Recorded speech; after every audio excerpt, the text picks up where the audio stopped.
Welcome back to the deep dive.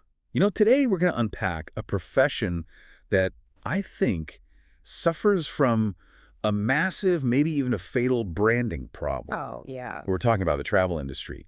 On the surface, it's all about this dream life. You see the Instagram version, right? The agent scouting a villa in Tuscany or, checking out some new overwater suite in the Maldives. Right. Sipping a cocktail. It looks effortless. Totally effortless. It's curated perfection. It is. But when you actually peel back the layers of the source material we have today, and we're looking at research from Raven Co. Publishing about their travel agent planner, you find a reality that's significantly darker. And we're not talking about bad vacations here. We're talking about a structural crisis in how these businesses actually operate. It's like what some sociologists call the duck syndrome, isn't it? Exactly that. Above the water, the agent is just calm, projecting luxury, ease, confidence. And below the water. They are paddling furiously just to keep from drowning in logistics. And the most interesting thing Rating Co. highlights, and this is really the hook for today, is that this drowning sensation, it doesn't happen because agents are failing. No, it happens because they're succeeding. Precisely. It happens because they are succeeding. That was the first thing in the reading that it really jumped out at me. They call it the success trap. It's completely counterintuitive, right? I mean, in most jobs, you get better, things get smoother, more efficient. Sure. But in the travel agency model, success brings volume. Volume brings complexity. And if your underlying system is broken, well, adding more clients doesn't make you rich. It breaks you. It breaks you. So let's talk about this architecture of chaos, as the text calls it. Because I think anyone outside the industry, or even just starting out, the assumption is, well, surely there's software for this. Of course. We have CRMs, booking engines, AI now, for goodness sake. Why is there a crisis? There is software. Plenty of it. But see, that's actually part of the problem. How so? The source material makes this really crucial distinction. The problem isn't a lack of tools, it's the fragmentation of tools. Meaning everything is living in a different house. Exactly. Just think about the life cycle of one single booking, one family trip. You might get the first inquiry through an Instagram DM while you're at dinner. Which is already a nightmare for record keeping. That business data is now sitting right next to a text from your mom. Right. Then you go to your laptop, you research pricing on one site, you check hotel availability on a completely separate vendor portal, you build the quote in, I don't know, a PDF creator. And then you track your commission. Where? In a spreadsheet, Yeah. if you're lucky. Yeah. Or on a sticky note. Or maybe just in your head. You tell yourself, oh, I'll log this later. Yeah, that never happens. The text calls it a cognitive leak. Every time an agent switches tabs or logs into a different portal, they're bleeding mental energy. It's that mental load of, where did I put that thing? But multiplied by what, 50 clients? Precisely. And this leads us to the catalyst, the time of year when this whole house of cards just collapses. It's hawk season. Tax season. It sounds so mundane, but the description in the source material is, it's visceral. It describes agents literally trying to reconstruct their entire year by cross-referencing bank deposits with old emails. It's like doing forensic accounting on yourself. And it's terrifying because unlike a salary, a travel agent's income is fragmented. It comes in chunks from different suppliers, often months after the work was done. And if you miss a payment, nobody's calling you to say, hey, you forgot to take our money. Never. That money is just gone. Okay, so the solution we're looking at today is a travel agent planner. And I have to be the skeptic here for a minute. Go for it. We're talking about a physical paper notebook. In 2026, it feels a little like bringing a knife to a gunfight. Yeah.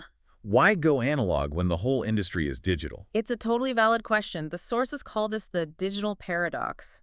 But here's the argument, and it's actually backed by some pretty interesting psychology. Digital tools are infinite. You can have 50 tabs open. You get interrupted by notifications. Digital is just... it's noisy. Yeah, I can see that. My browser tabs are a source of constant anxiety for me. Exactly. Paper is finite. It's quiet. The argument here is that the planner isn't trying to replace the computer. So it's not about going backwards. Not at all. It's designed to anchor the computer. It gives you a spatial map of your business that doesn't just disappear when you minimize a window. Anchoring is a strong word. It implies things are, drifting away otherwise. They are. Specifically, your money is drifting away. Let's get into that, because the commission tracking feature seems to be the hero of this whole story. Yeah. I was surprised by how much the text focused on this. I just assumed getting paid was the easy part. In travel, it's arguably the hardest part. Let's break down the cash flow mechanics the sources describe, because it is wild. Okay, You book a trip for a client in, say, January. The client doesn't actually travel until August. right. In many, many cases, you, the agent, don't get paid your commission until after the client travels. Wait, so that's an 8-month lag. You do the work in January, you get paid in September. Correct. And that payment comes from the hotel or the tour operator, not your client. So now you have dozens of these little micropayments just floating out there in the ether, all scheduled to land at random times. And if the hotel just forgets to cut the check, or their system has a glitch, You don't get paid. Simple as that. Unless you have a system that flags it. and that's what the planner does. Yes. The commission tracker has this very specific layout: booking ID, travel dates, commission percentage, the total. But the real game changer, the million-dollar checkbox, as they call it, is the distinction between commission due and commission paid. So it forces you to audit your own income as you go. It completely eliminates that "I think I got paid for that" guessing game. The text mentions agents who start using the system often find found money, What do you mean found money? commissions they had totally forgotten about from 6 months ago. They just flip through the planner, see an unchecked box from a trip that's already happened, call the vendor, and boom, a check arrives. That is terrifying and exciting at the same time. It means without the system, that money was just gone. It's not just organization at that point. It's revenue protection. It's revenue protection. Wow. Exactly. It turns the agent from a passive receiver of payments into, well, an active accounts receivable department. It sounds dry, I know, but that is the difference between a hobby and a business. So, moving on from the money, there's the day-to-day logistics, the so-called command center. Yeah. I kind of laughed at the agency and agent info section Yeah. because it lists things like IATA numbers. Your credentials. Yeah, and my first thought was, don't you know your own license number? You'd think so. But picture the scenario from the source. You're on the phone, it's a crisis. A client is stranded at an airport because of a strike. The airline rep asks for your IATA number to verify you. And your mind just goes blank. Stress makes us stupid. That's a biological fact. Cortisol floods the brain, memory recall shuts down. If you have to dig through your email while that rep is waiting, you just lose all credibility. You look disorganized.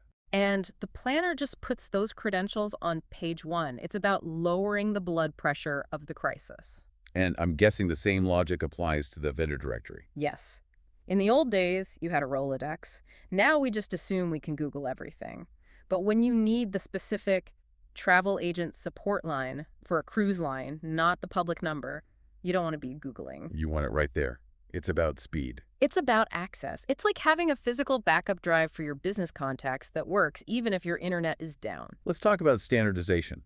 The planner includes these booking checklists. Now, again, playing devil's advocate here, Please. these are professionals. Does an expert really need a checklist to remember to book an airport transfer? Isn't that like asking a chef if they remembered to turn on the stove? Does a surgeon need a checklist to remember to wash their hands? Fair point. I know Atu Gawande wrote a whole book on that. Exactly. The source material is very clear. Complexity breeds error. It doesn't matter how experienced you are. If you're juggling 5 bookings at once and your phone rings, you might forget to send the final itinerary. Or confirm the dietary restriction for the vegan client. And in travel, a small mistake isn't a typo, it's a ruined vacation. A missed transfer isn't an annoyance, it's a client standing on a curb in a foreign country at midnight. That loses you a client for life. For life. The checklists for flights, hotels, cruises, packages, they are quality control. They make sure the client gets the same level of service on your worst day as they do on your best day. It takes the variable of how tired am I completely out of the equation. That's the goal of any good system. It protects you from your own fatigue. I want to pivot now to the human element. The source material provided a case study that I found really grounding. Let's talk about Melissa. Yes, Melissa is the avatar for that before state. The text describes her as, successful but just exhausted. She had all the classic symptoms. Notes in her iPhone, screenshots of bookings. Post-it notes all over her laptop screen. This sticky note strategy. I know it well. It works right up until a gust of wind comes through the window. Right. But for her, the breaking point was that tax season scramble we talked about. She spent weeks, literally weeks, trying to figure out what she'd even sold. She realized she was treating her business like a hobbit. She was reacting, not running. Exactly. So she adopts the planner.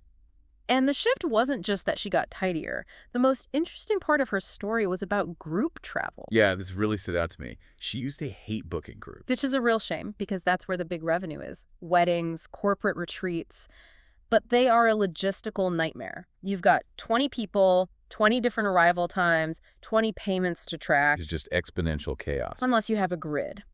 The planner has these specific group travel pages that let you visualize the whole group as a single entity. You can track who's paid, who's submitted their passport info, all on one spread. So she could see the holes in the data instantly. Instantly. She didn't have to open 20 different email threads. And because she wasn't scared of the logistics anymore, she started marketing for groups.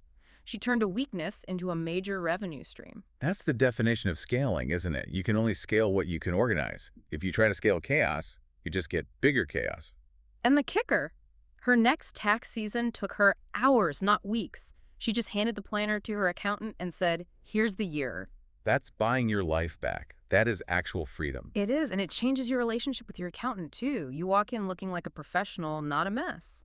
So we've covered the keeping the lights on aspect.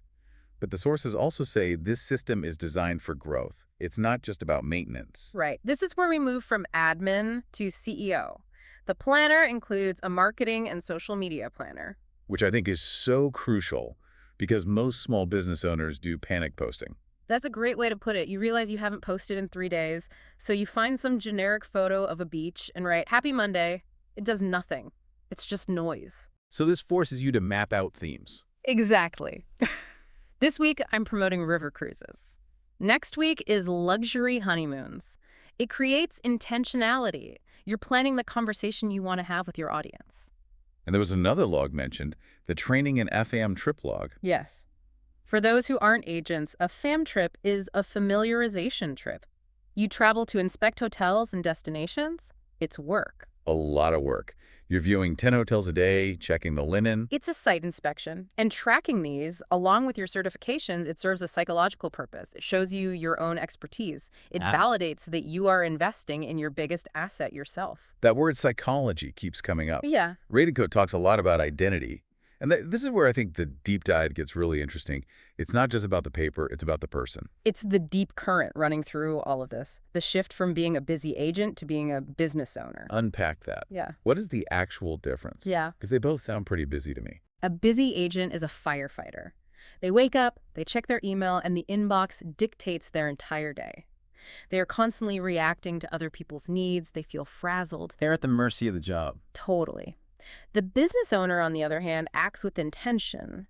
When you sit down with a planner before you open your email and you look at your commission tracker, you're looking at your revenue, you look at your marketing plan, you're looking at your future. You're deciding what happens today. You're in the driver's seat. The physical act of writing is a ritual. It signals to your brain, I am in charge here. And the sources argue that this confidence translates directly to the client. Because when you sound organized, you sound like an expert. You aren't frantically searching for information. You have the answer, and clients pay for certainty. That's the real product. They're buying the assurance that you have it handled. You can't project that assurance if you're internally chaotic. So in a way, the planner is a sales tool. Indirectly, yes. Solvency and sanity lead to sales. I want to circle back to one thing before we wrap up. The sources say this planner mirrors the actual workflow. Why is that distinction so important? Why not just use a generic bullet journal? It comes down to the data fields. A generic planner asks you, what are you doing at 2 p.m.? A travel agent planner asks, what is the final payment date for the Smith booking? The context is completely different. A generic planner doesn't know about commission splits or supplier portals. If you try to force a travel business into a generic planner, you end up just fighting the tool. And friction kills consistency. If it's a pain to use, you'll just stop using it. Exactly. The tool needs to fit the shape of the problem, and the problem in travel is specific. Lengthy timelines, fragmented payments, high detail. This tool mirrors that. It fits the hand. So if we look at the big picture, we've gone from the nightmare of tax season to the confidence of a CEO. The takeaway isn't that paper is better than digital. No, we're not Luddites. The takeaway is that systems beat chaos. Whether you use this planner or build your own database, the lesson is you cannot rely on your memory or scattered apps. You need a unified view of reality. Solvency and sanity. That's the bottom line. If you don't know where your money is, You don't have a business, you have a very stressful hobby. I think that's a powerful place to land. It really challenges you, the listener, to look at your own workflow, even if you're not in travel, and ask that question: do I have a system, or am I just working hard? It's the question that changes everything. And I'll leave you with this last thought from the source material. A system shouldn't just organize your tasks. It should change how you see yourself. If you are constantly reacting, you are an employee of the chaos. If you are planning, you are the owner. Well said. Whether you're booking trips or just trying to manage your own schedule, be the owner. Thanks for diving deep with us today. We'll see you on the next one. Goodbye.